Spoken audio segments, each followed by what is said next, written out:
Ladies and gentlemen, have you ever noticed that the moment you stop texting him back, the moment you stop checking his stories, the moment you finally stop overanalyzing what his last message meant, he comes running back and you think, wait, what just happened? I've done less and suddenly he's doing more. Let me tell you something that might just shift your entire perspective, but not for the reason you might think. This isn't about playing games. This is about understanding how desire works. Human beings, not just men, are wired to chase meaning, and when something or someone suddenly becomes scarce, we assign value to it. When your attention becomes a luxury instead of a given, it shakes his ego, and that's the beginning of his obsession. You see, when you're always available, always replying, always initiating, there's no mystery, no spark. He doesn't have time to wonder what you're thinking because he already knows. He's not afraid to lose you because he doesn't feel like he could. Attraction isn't born out of constant communication. It grows in the spaces between our interactions. When someone doesn't have immediate access to you all the time, it creates a vacuum, and human nature abhors a vacuum. That gap, that space, becomes the birthplace of intrigue. This is something most people misunderstand when they think that the way to someone's heart is through relentless availability. In reality, constant presence can dull excitement. The more someone is always there, the more we start to overlook them. It's not cruel, it's psychology. Think about how we respond to anything in life. If you hear your favorite song every single day on repeat, eventually it fades into background noise. But when it randomly plays after a while, it suddenly hits you with emotion, nostalgia, attention. The same applies to romantic attraction. A little distance can be the spark that makes someone lean in. It forces them to wonder what's going on in your world. It re-engages their imagination, and imagination is where desire begins. Mystery is often what fuels initial interest. It's not about being secretive or manipulative, it's about not offering everything up too quickly. We often think if we just show them all of our kindness, all our thoughts, our availability, our interest, they'll appreciate us more. But appreciation doesn't grow from being overwhelmed. It grows from contrast, from being seen in a flash, then missed. When someone has a moment to feel your absence, your presence becomes more valuable. What people don't always understand is that curiosity is a fundamental driver of attraction. When someone isn't sure what you're thinking, when they don't know how you feel, when they can't predict your next move, they become more mentally engaged. They start to ask questions both about you and themselves. Why hasn't she texted back yet? Is she thinking of me? Did I say something wrong, or is she just busy? That internal dialogue is what starts to hook them. Not because you're trying to cause confusion, but because you've stopped being predictable. Predictability may feel safe, but it rarely excites. People chase what feels uncertain but possible. If you become a sure thing too early, they feel no urgency to act. If you become completely unreachable, they feel hopeless and give up. But when you strike the right balance, when you're just unavailable enough to spark a question, that's when someone starts to obsess. They begin to pay more attention, they look for signs, they overthink the messages. That's when they are emotionally invested. Now, this doesn't mean you should pretend to be busy or play games. It means you should actually be busy with your life, with your growth, your friends, your hobbies, your goals. When you fill your time meaningfully, you're not acting detached, you are detached, not out of spite, but out of purpose, and that kind of natural distance is incredibly attractive. It's not silence for manipulation, it's space for self-respect. So when someone feels like they can't quite place you, when they sense there's more to you than what they've seen, they lean in, they try harder. They become a little more obsessed, not because you've done anything dramatic, but because you've done the one thing that truly fuels attraction. You've allowed space for their curiosity to breathe. Being ignored never feels good. It triggers that deep part of us that wants to be seen, acknowledged, and valued. When someone starts pulling away or giving us less attention, our natural instinct is often to lean in harder, to chase, to prove, to overcompensate. But here's where things get interesting. The real power doesn't lie in whether someone ignores you. It lies in how you respond when they do. Most people misunderstand indifference. They think it's weakness. That silence from the other side means they're losing, and they rush to fix it. But the truth is, your greatest strength is in not reacting emotionally to being ignored. The one who maintains composure, who stays calm and collected, gains the upper hand, not in a manipulative way, but in a self-respecting way. Your reaction to distance reveals your internal strength. It shows whether you're grounded in your own worth or tethered to someone else's validation. When someone pulls back and you don't chase, it sends a quiet but powerful message. I don't need you to behave a certain way for me to feel okay. That's rare, that's attractive. It says you're not defined by someone else's attention. You're not trying to earn affection, you already know you're worthy of it. And ironically, that kind of confidence is what makes people come closer. Not because you're trying to get them to come back, but because they sense something different in you. Something solid. You don't need to ignore someone back. That's reactive, and reaction is just another form of emotional dependence. If you're ignoring him to get a reaction, you're still tied to the game. But if you genuinely decide to focus on yourself, to not let their silence disrupt your peace, that's true power. You're not matching energy out of spite. You're simply not lowering yourself to chase it. People are drawn to those who stay emotionally consistent, especially in moments of uncertainty. When you keep showing up for your life, even when someone pulls back, you demonstrate resilience. That kind of energy is magnetic. It makes someone stop and think, wait, why isn't she shaken? Why isn't she chasing? Is she slipping away? Or was I never as important as I thought? That quiet shift in dynamic can create obsession, not because you're playing hard to get, but because you're not trying to be God. The paradox is this: the more you stop reacting to being ignored, the more the person who did the ignoring starts to react to you. They're not used to silence being met with peace. They expect protest. They expect emotional collapse. But when you show none of that, when you remain graceful, light, focused on your own rhythm, that unsettles them in a way that pulls them back in. Not because you manipulated them, but because you did something rare. You didn't hand over your power. It's not about pretending not to care. It's about genuinely caring more about your emotional health than someone else's inconsistency.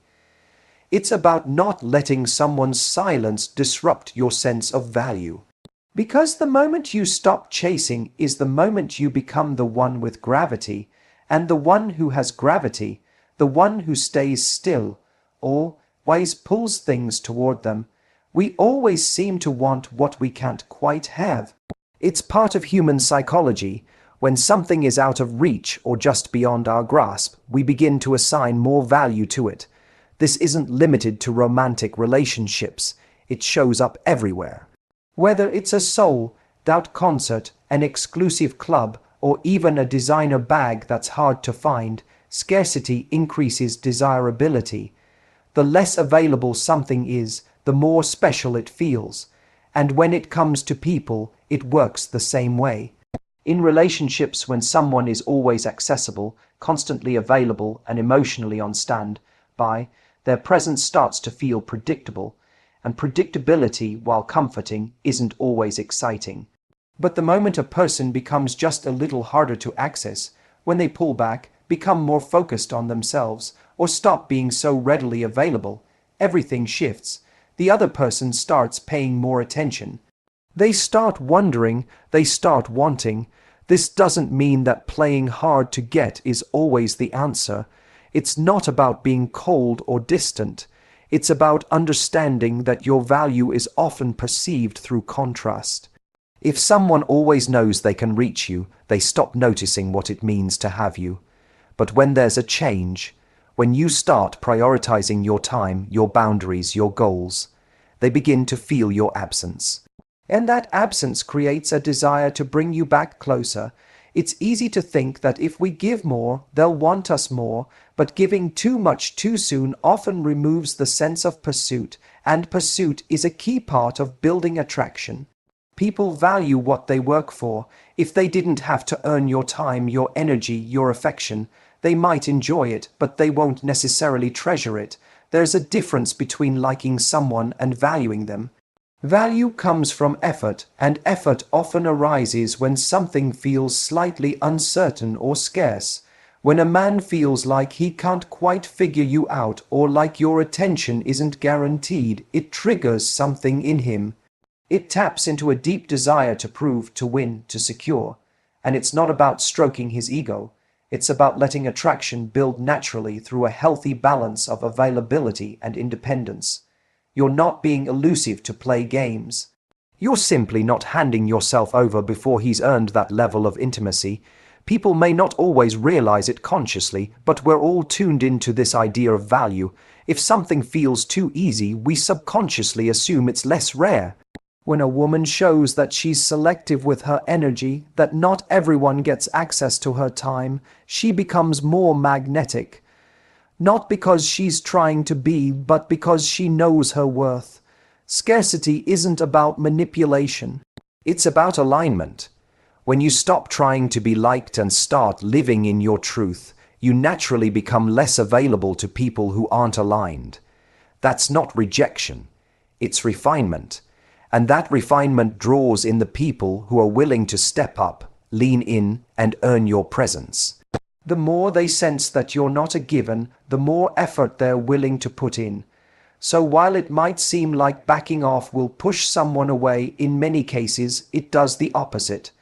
It reminds them that you're not theirs unless they rise to meet you.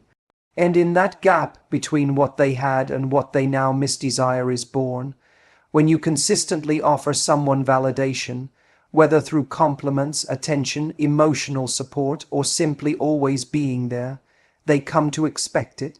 It becomes a normal part of their experience with you, and as human beings, we tend to stop appreciating what feels guaranteed. But the moment you pull that validation away, something very different starts to happen. They begin to notice the absence. They feel the emotional silence, and that void. It can be incredibly powerful. People don't always realize how much they rely on another person's emotional energy until it's no longer there. When you stop being the person who always reassures them, always replies instantly, always shows up with encouragement or praise, they start to feel unsettled. Not because they suddenly don't like you, but because they've grown used to depending on you for something they might not have even realized they were craving: emotional supply. Validation becomes addictive when it's constant. It creates a loop. They act a certain way, you reward them with attention, they feel good, and they keep coming back for more. But when that feedback disappears, when you stop reacting, stop affirming, stop making them feel like they're the center of your emotional world, it disrupts that loop. Suddenly, they don't feel as secure. They wonder what changed. Did they do something wrong? Are you losing interest? Are they losing control? That's when obsession starts to creep in. They begin analyzing your behavior, looking for signs, rereading conversations. All the things you used to do when you were giving too much, they start doing now, because the balance of emotional power has shifted. They are now the one wondering, while you've stepped back into your own space. But this isn't about playing mind games or withholding love. It's about recognizing when you've been overgiving and choosing to stop. It's about realizing that constantly propping someone up emotionally can create dependency, not connection. And dependency is not the same as attraction. True desire comes from respect, not from constant reassurance. When someone feels your energy recede, they are forced to confront how much they relied on it.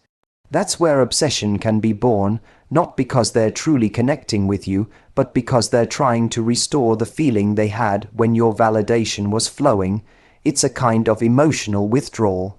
The silence makes them crave what they once received so easily, and that craving makes you feel more important than ever in their world.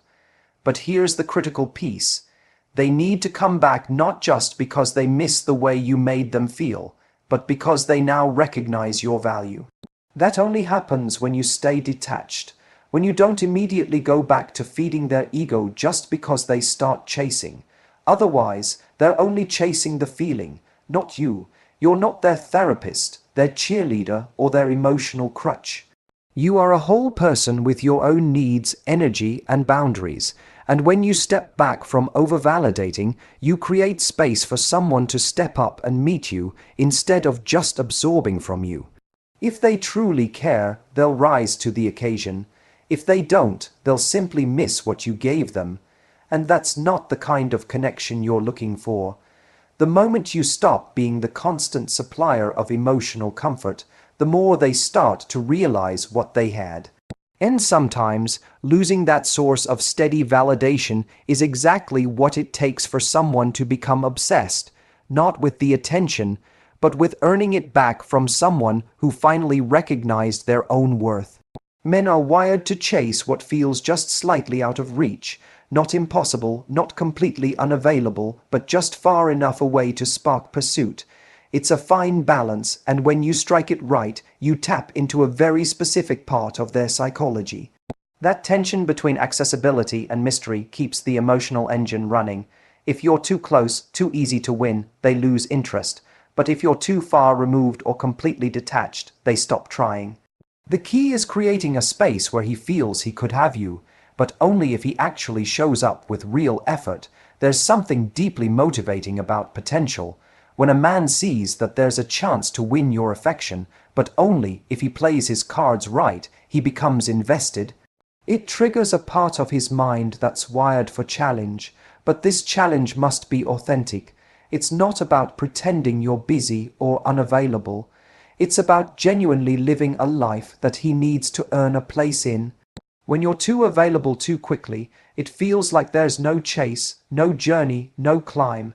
That doesn't mean you're not lovable or interesting. It just means you've taken away the thrill. And for many men, especially those who are used to attention, the absence of that thrill means they disengage. The moment they feel like they've already won you without effort, they don't value what's in front of them.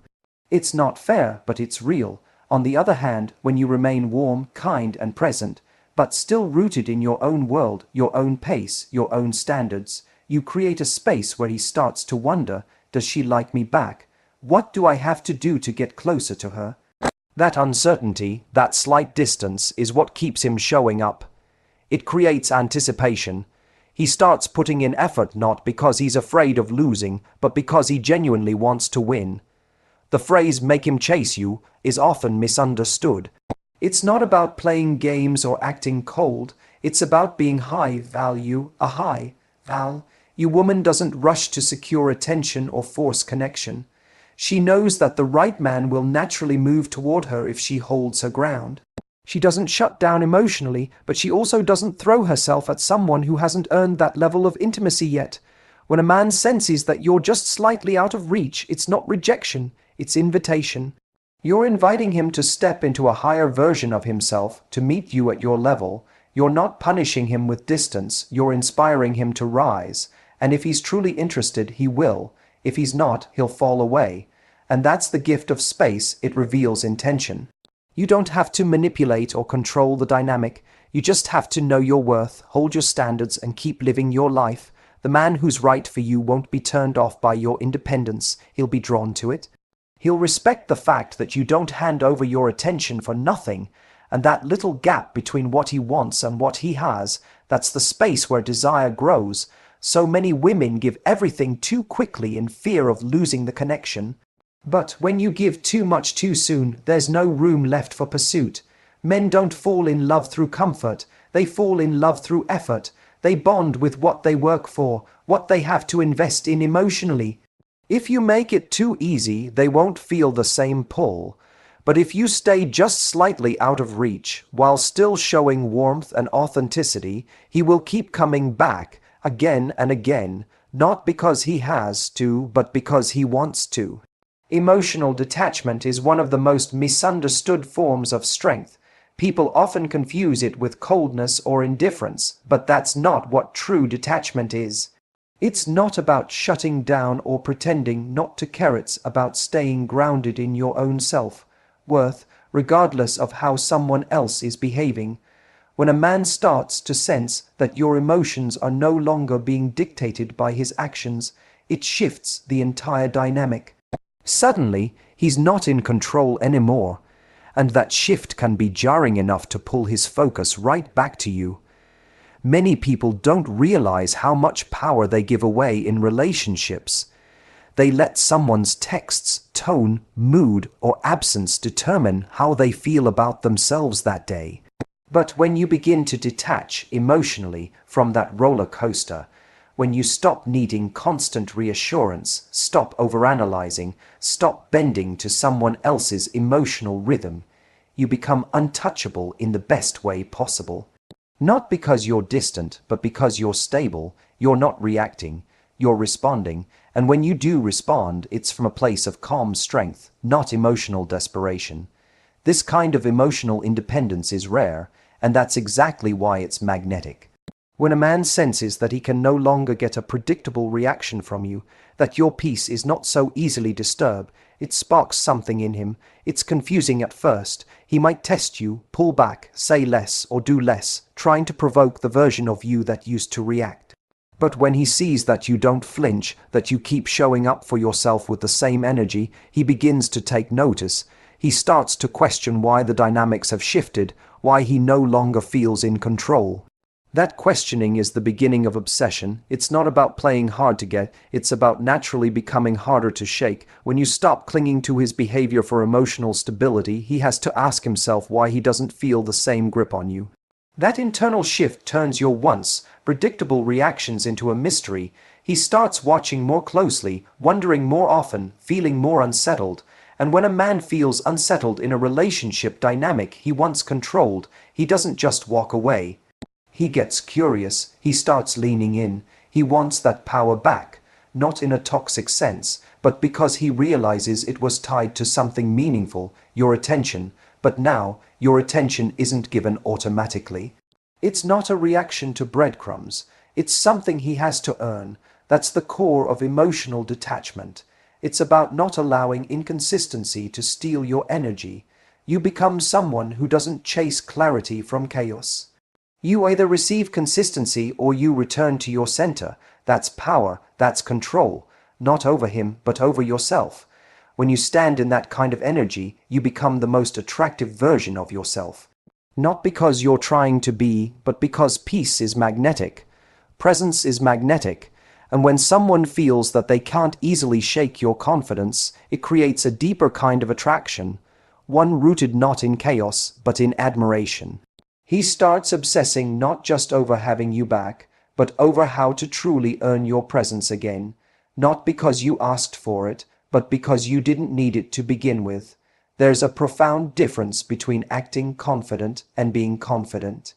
When you genuinely know your worth, you don't need to announce it, prove it, or chase after situations that don't reflect it. That quiet confidence, rooted in self-respect, not arrogance, is what makes you unforgettable. It's what makes a man who once took you for granted suddenly start rethinking everything. And when that realization hits him, it's often not subtle. It builds slowly, then all at once. Because while he may have ignored you at first, now he sees you differently, not as someone who waited, but as someone who walked away with grace. This is what happens when you shift from "I hope he chooses me" to "I choose me." It's a change in energy, not strategy. You're no longer trying to get him to see your value. You already see it, and that subtle shift in mindset changes everything. You stop showing up to convince someone to want you. You stop bending your standards just to maintain a connection. You stop settling for the bare minimum while calling it love, and that's the moment when the dynamic flips, when a man sees that you're not bitter, not angry, not chasing, just gone. He feels the void, not because you stormed out, but because you silently reclaimed your energy. That's what gets under his skin. You didn't just disappear, you evolved, and evolution is what makes someone reevaluate. He starts replaying past moments. He starts comparing what he had with what's out there. And he starts noticing the gap between the version of you he once knew and the woman you are now. Composed, clear, no longer available to be taken for granted. The irony is, the less you need someone to come back, the more likely they are to want to. Not because you tricked them, but because humans are drawn to strength, real strength, not loud, not defensive, but deeply rooted in self-trust. It's the kind of strength that doesn't break when someone walks away. It refocuses, it rebuilds, and that kind of resilience is unforgettable. It haunts people in the best way, because now you're not just a memory, you're a missed opportunity.